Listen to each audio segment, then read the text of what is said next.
Hello there. This is a series that I wanted to start. It is in regards to how to beta read. I was on TikTok posting some information about my new book, which is coming out October 2nd, 2024. It's entitled All That's Left of Me. It is available for pre-order for KDP, an ebook on Amazon. So if you're interested, please look it up, give it a look, see if you'd like to pre-order it, and I would really appreciate that. But as I was going through that on TikTok, someone approached me in the comments and said, "Hey, I've always wanted to beta read, but I don't know how, and I don't know what to do." So I thought that would be a really fun series to do and post on YouTube for other people to kind of learn from and look at and just kind of see what my personal beta reading process is. Everybody has their own style. Every author has their own preference of what they want to see from beta readers.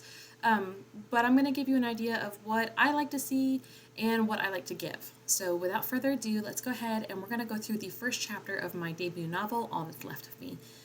To preface this is not the edited version. This is one of the edited version that is going into the book itself. It's already been edited like 3 or 4 times. This is one of my very first iterations of the chapter 1. I'm going to attempt to go through this with you and show you what I would do if I was a beta reader or an author. Therapists like telling Dallin to breathe. Forget that people inherently know how to do it, or that taking a deep breath only reminded him how shockingly painful the act of living was, but they continuously reminded him nevertheless. So as a beta reader, the first thing that I would say here is that this sentence is too long and too clumsy.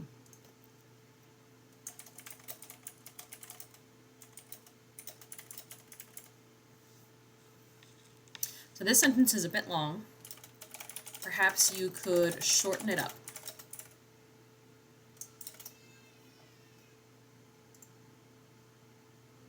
All right, so that is our first comment. So because I'm not editing this today, I'm not going to change that to show you what I would change it to. This is simply things that I would do as a beta reader. They sat behind their doctor titles, looking down at him, haloed by framed PhDs on the wall and thumbing through books with pedantic and prejudicial titles. Dallin squirmed in his seat every time the court ordered him to sit in a new therapist's office and rehash the same memory. He never liked his doctors, and apparently that feeling was mutual.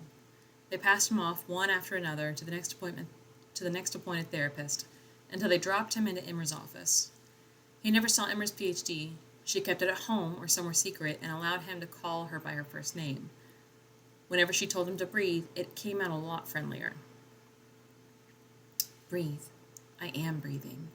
But his fingers twitched against the leather armrest, scraping his nails over the stitching and soft pops. Okay. As a beta reader, what I would do is say something like, "I love this visualization."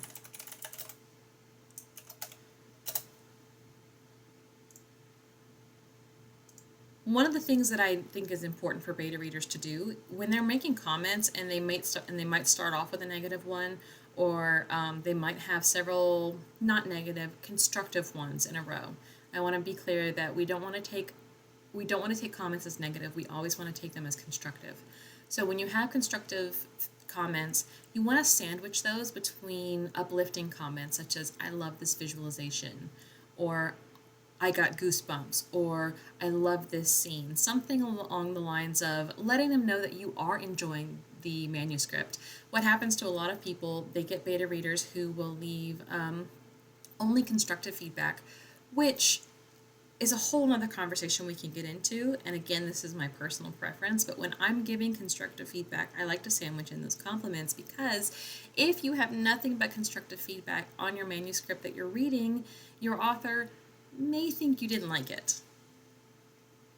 And if they don't have a survey, which includes a question such as, "Did you enjoy this manuscript?" they may never know that you liked it. They just see that you had a lot of constructive comments and have no clue if you liked it or not. And it might be an imposter syndrome thing, it might not be the right thing to do, but a lot of authors will assume that the person did not like the manuscript. Unfortunately, what that can lead to is a lot of authors will not take the comments seriously enough. They may think of that beta reader as not their target audience, They're not going to put as much weight into that beta reader's comments. They may take some of them, ignore some of them, and while that is the author's right to do so, it does kind of sabotage the comments that you leave as a beta reader. So with that being said, want to make sure that we leave compliments here and there in the manuscript. I am breathing, he says. You're not. He imagined her leaning forward in her seat across from him on the other side of the VR headset strapped over his closed eyes. It's just a memory of the party, Dallin. It's not real. You can open your eyes. A loud bang erupted in his ears, expected but no less horrifying. It punctured through his focus, unsettling his heart, and wrenched his eyelids open so that the lights and sounds flickered back into focus. Neon purple, pink, and blue lights danced with the bodies of hundreds of people bouncing along to the deep bass line. Music moved through them, crescendoing and beckoning people to partake in the dance. He smelled booze and vomit and heard 100 voices murmuring together, screaming out the lyrics of a song. The sight of his brother standing before him set his body trembling, watching Aaron scream words at him beneath all the noise. Okay. My next constructive comment is this. This sentence could use more clarification. It does not flow well for the reader. Okay. All right. Dallin's panic rushed over him like a wave, heralded by the tightening of his chest, the tingling in the tips of his fingers, and the fire of adrenaline creeping up the back of his neck. His breath hitched. He grasped the wire running through his nose and tore it off his sinuses. Blood flecked across his chest and down the back of his throat. System shut down. Imra's voice trembled around his head and everything went dark. He clawed at the monitor wrapped around his head, letting it fall apart in his hands and gulping down air. My next comment is here. It sounds like the VR headset is gulping down air. And then, just to keep it light and goosey, I might add an emoji, or I would if I was on my phone. Anyway. Okay. Not unlike drowning and finally breaching the surface. His head pounded, his heart raced. Imra flew into his line of sight and brushed the machine out of his hands. He hardly saw her through the watering of his eyes. I need to pay attention to make sure that my camera is not covering up the comments I'm leaving so that you guys can read them. Okay. You can't pull the wire out, she softened her voice, but it held no less fear. He said nothing, too focused on the sensation of blood trickling from his nose and down the back of his throat. Dallin, look at me. Her demand stole his attention, his eyes half closed and lips barely parted. His body tightened like a cramped spring, ready to shoot past her head any second. You can't pull the wire out. I'm sorry. It's activating parts of your brain in rapid fire. If you just rip it out, I know. I signed the waiver. Dallin, the shortness of her tone drew his gaze, faltering under the intensity of her hardened eyes and stiff jaw. He ducked his head in shame. I'm sorry. Okay. My next comment here would be something like, as a reader, it would help to have more dialogue tags to visualize the conversation. And then here I would say something like, oh, poor Dallin. Oh, poor Dallin. Comment. He took her apology as an opportunity to deflect attention from himself. I pulled a wire out of my nose and started bleeding on your carpet. A little unprofessionalism is probably called for. And in this point, I would say something like, LOL, I love his sarcasm or attempt at humor. Again, trying to sandwich in some signs that I'm enjoying this and not just putting in constant constructive comment itself. And here I might say something like, this line feels extremely important. I love it.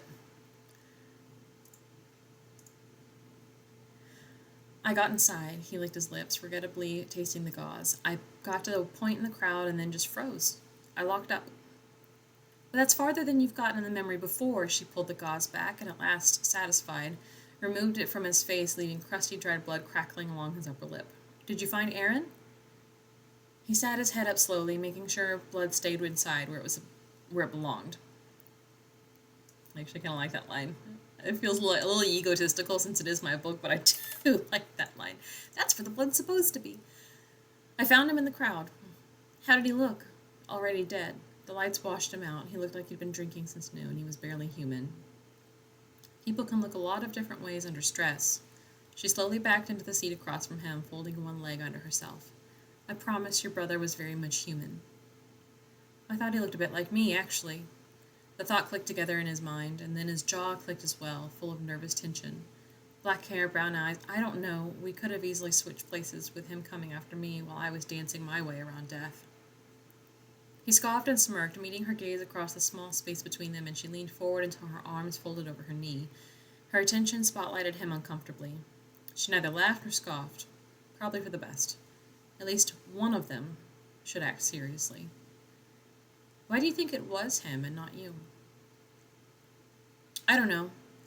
We were raised the same way with the same experiences, same parents. I don't know. He clamped his mouth tight, his expression grim. Why, if you had to guess?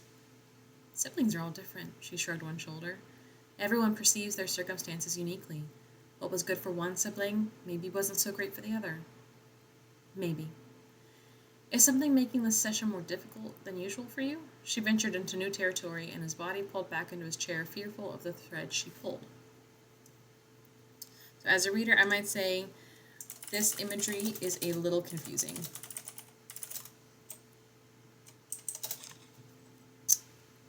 Comment. There we go. I'm going to move this down a little because consistently I'm just barely covering it up. The date for the party is coming back around.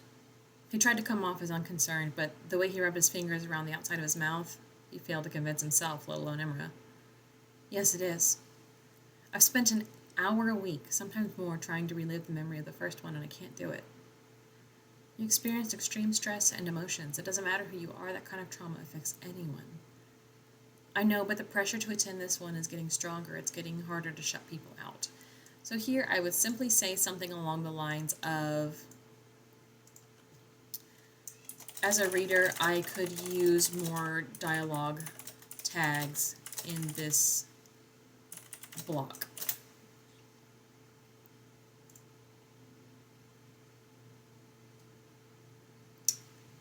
All right, so I feel like that's enough of an example for what beta reading really is like. So I hope it gave you an idea. It's literally just putting your personal thoughts about a manuscript in the comments or on paper for the author to read and to consider for themselves. There is no wrong or right way to do it. It's just a matter of having the confidence to try. Don't try too hard because then you might overdo it and you might overwhelm the author. But if you want to try, go for it. Reach out to an author who's looking for people. If you see someone asking for a beta reader, ask them if you can participate. Some authors are a little pickier with beta readers than others. Some of them want you to have experience beta reading. It just depends on who you come across, and the worst they can say is no. Just give it a shot and see how it goes. Yeah, there's really nothing to it. I hope you found this helpful. I may do this again with another piece of mine. I don't think we need to go through the entire chapter in order to get an idea of what beta reading is. I think this is sufficient. So I will try and do this again later with another piece. And until then, I hope this was helpful. Thank you.